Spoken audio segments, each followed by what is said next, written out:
The James Webb Telescope has been making phenomenal discoveries over the past few weeks, but this particular discovery is about to endanger the final frontier and possibly affect Earth in a very dangerous way.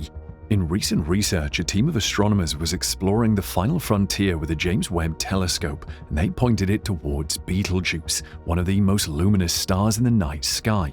Upon observing Betelgeuse, the JWST detected a weird signal which scientists detected immediately. This signal is not good news as it indicates an imminent explosion. But does that mean Betelgeuse will explode soon, and how dangerous would that be for our planet? Join us as we explore how the James Webb Telescope discovered gravitational waves on Betelgeuse. As usual, scientists were anxious to see what the JWST alongside the Laser Interferometer Gravitational Wave Observatory would see in space.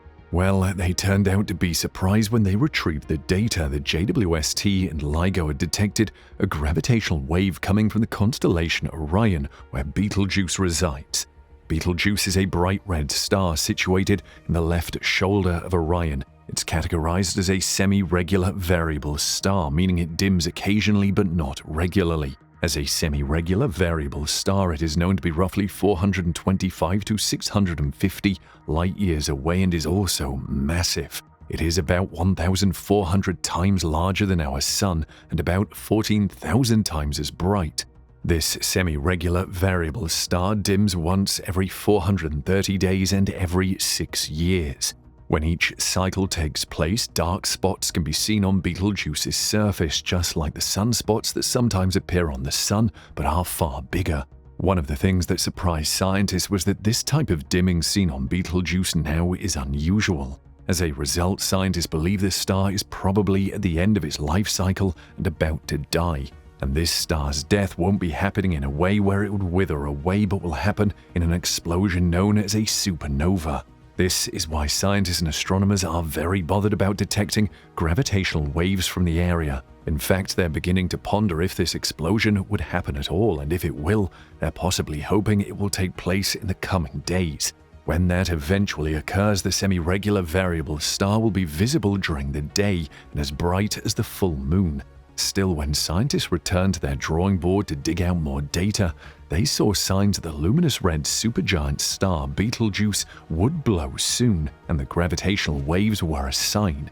Scientists and astronomers discovered this by analyzing data from NASA's James Webb Telescope and Hubble Space Telescope with other observatories. From the data obtained, scientists and astronomers deduced that the bright red supergiant star Betelgeuse blew its top a couple of years ago and lost a significant part of its visible surface. As a result, it's producing a gigantic surface mass ejection, and maybe it's about to explode finally.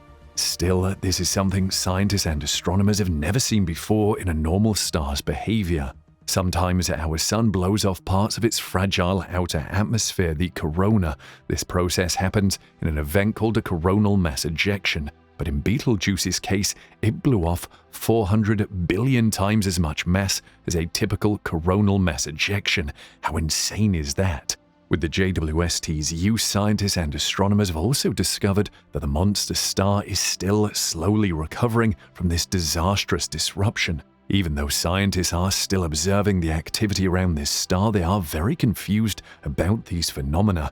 Even Andrea Dupree of the Center of Astrophysics in Cambridge, Massachusetts, acknowledged this in a statement. They said, "Betelgeuse continues doing some very unusual things right now. The interior is sort of bouncing."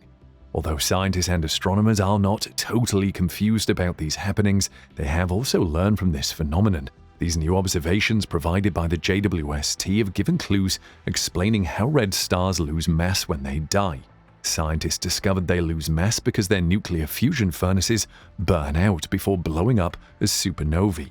The amount of mass loss always has a huge effect on their fate. But now that Betelgeuse has lost a huge chunk of its components, isn't it an assurance that an imminent explosion is upon us? That's what scientists and astronomers are particularly concerned about. Andrea Dupree is now gathering all of the puzzle pieces of the star's weird behavior before, after, and during the eruption into a clear story of a never-before-seen titanic convulsion in an old star. This would comprise fresh imaging and spectroscopic data from the Stellar Robotic Observatory, the Fred L. Whipple Observatory's Tillinghast Reflector, a Shell spectrograph, and the James Webb Telescope. Also NASA's Hubble Space Telescope, the American Association of Variable Star Observers, and NASA's Solar Terrestrial Relations Observatory spacecraft would be used. Dupree mentioned that the JWST's and Hubble's data was vital in helping sort out the mystery. We've never before seen a huge mass ejection of the surface of a star. We are left with something going on that we don't completely understand. It's a totally new phenomenon that we can observe directly and resolve surface details with Hubble. We're watching stellar evolution in real time. The titanic outburst in 2019 was possibly caused by a convective plume more than 1 million miles across bubbling up from deep inside the star. It produced shocks and pulsations that blasted off the chunk of the photosphere, leaving the star with a large cool surface area under the dust cloud produced by the photosphere's cooling piece. Betelgeuse is now struggling to recover from this injury. Weighing roughly several times as much as our moon, the fractured piece of photosphere sped off into space and cooled to form a dust cloud, blocking light from the star as Earth astronomers saw. The dimming started in late 2019 and lasted for some months. It was easily observed as even backyard observers could see the star change brightness. As of this moment, the supergiant's 400-day pulsation rate is now gone, perhaps at least temporarily. For almost 200 years, astronomers have measured this rhythm, as evident in changes in Betelgeuse's brightness variations and surface motions. Its disruption attests to the ferocity of the blowout. Dupree postulated that the star's interior convection cells, which drive the regular pulsation, may be sloshing around like an imbalanced washing machine tub. TRESS and Hubble spectra imply that the outer layers may return to normal, but the surface is still bouncing like a plate of gelatin dessert as the photosphere rebuilds itself. Though our Sun has coronal mass ejections that eject tiny pieces of the outer atmosphere, astronomers have never witnessed such a large amount of a star's visible surface get blasted into space. Therefore, surface mass ejections and coronal mass ejections may be different events. Betelgeuse is so huge now that if it replaced the Sun at the center of our solar system, its outer surface would extend past the orbit of Jupiter. NASA's James Webb Space Telescope may be able to detect the ejected material in infrared light as it continues moving away from the star. Scientists and astronomers were still in the course of using the James Webb Telescope to make more discoveries about Betelgeuse. Using historical depictions and descriptions of Betelgeuse throughout the ages, scientists had pinpointed roughly when the supergiant star got its red coloration. The team found that the star located in the Orion constellation in the Milky Way around 640 light-years from Earth changed from a yellow-orange color to red approximately 2,000 years ago. Betelgeuse is a red giant star, a stage that stellar bodies go through when they finish burning hydrogen in their cores, resulting in the core collapsing and the star's outer layers puffing out. When our Sun goes through this stage of its evolution in around 5 billion years, it will swell out to a radius reaching around the orbit of Mars and consume the inner rocky worlds of the solar system, including Earth. Astronomers have long been aware that stars shift in color during their lifetimes as nuclear fusion uses up the hydrogen in their cores. Changes in brightness and size accompany these color swaps and can give vital information about the age of the star and its mass. Stars more massive than the Sun, like Betelgeuse, which has 11 times the mass of our Sun but is at least 764 times its size, tend to be blue, white, or red. But as they change from young hot blue stars to cooler and older red giants, they pass through a short yellow-orange phase. By studying historical documents, the researchers found that Betelgeuse went through this phase 2 millennia ago. The findings could help researchers better understand the life cycles of stars. One of the sources used by the team was Chinese court astronomer Sima Qin, who wrote about the star colors in 100 BCE, commenting, "White is like Sirius, red like Antares, yellow like Betelgeuse, blue like Bellatrix." From these specifications, one can conclude that Betelgeuse at that time was in color between the blue-white Sirius and Bellatrix and the red Antares. University of Jena astrophysicist Ralph Neuhauser, who is on the team behind the discovery, said in a statement, Moving forward 100 years in history, Hyginus, a Roman scholar, wrote that Betelgeuse was similar in color to Saturn, suggesting that the star had a yellow-orange hue at that time. And the 14th century astronomer Ptolemy compared Betelgeuse to other stars, distinguishing it from the red-colored bright stars like Antares, a red supergiant around 700 times the size of the Sun, whose very name in Greek means like Mars or Aldebaran. From a statement by the Danish astronomer Tycho Brahe, one can conclude that in the 16th century, Betelgeuse was redder than Aldebaran, Neuhauser added. In the modern day, astronomers see Betelgeuse as being similar in brightness and color to Antares, found in the constellation of Taurus and located around 604 light-years from Earth. The process used by Neuhauser and his team is regarded as terra astronomy, mixing astrophysical research with works studied by researchers in fields as diverse as natural philosophy, languages, and history. The view back in time delivers strong impulses and important results, Neuhauser added. There are quite several astrophysical problems which can hardly be solved without historical observations, and color changes aren't the only changes that Betelgeuse has been through recently that have caught the attention of astronomers. In 2019 and 2020, the star underwent what astronomers labeled the Great Dimming, dropping in brightness at an unprecedented rate and falling to around 35% of its typical brightness. The dimming began in December 2019 and Betelgeuse recovered its brightness over the following few months. This mysterious reduction in the brightness of the red star was met with a flurry of suggested explanations, with some astronomers even suggesting it could be a result of the star contracting before going kaboom. Scientists finally solved the mystery of the Great Dimming using data collected by the James Webb Telescope and the Japanese weather satellite Himawari 8. Infrared and optical observations by the satellite revealed that the dimming had been caused by a combination of the star cooling and a cloud of dust condensing around it. With this puzzle solved, Betelgeuse is now again expected to go supernova in around 1.5 million years, something Neuhauser says this historical investigation has helped confirm.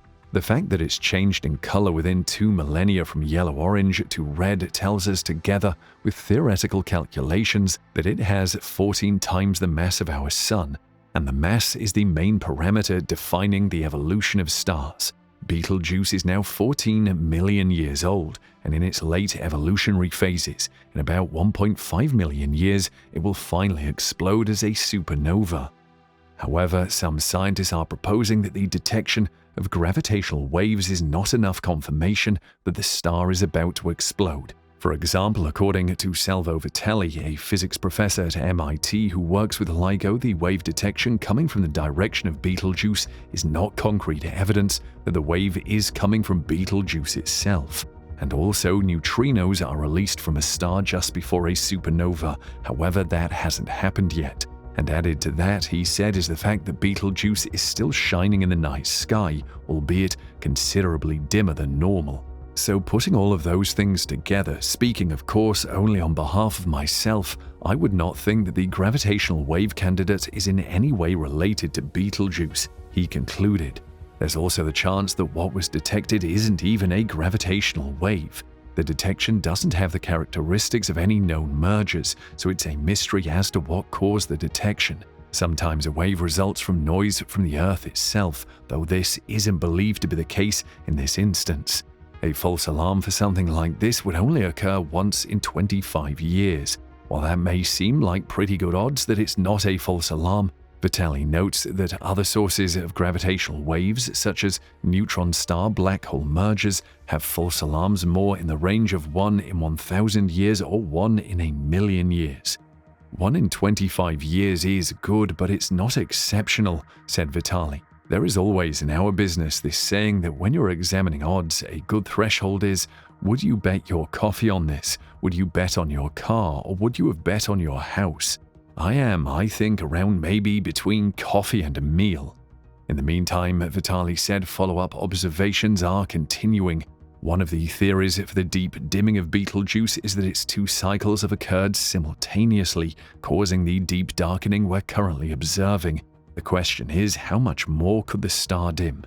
We're talking about uncharted territory here. We have no idea, said Stella Kafka, CEO of the American Association of Variable Star Observers. It's one of those things happening for the first time in its recorded history.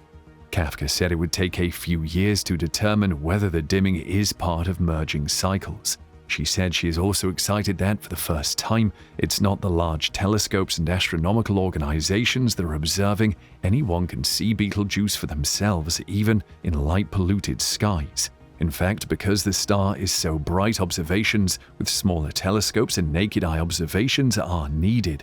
And she said that the twin mysteries, the deep dimming, and the strange gravitational waves make Betelgeuse so interesting. The public is very intrigued and interested in a star that we take for granted, Kafka said. How many stars do interesting things? This is a new science in the making, she added. It's part of our everyday experience and we don't get to do that often. So what do you think? Is Betelgeuse going to explode or not? Let us know in the comments section below.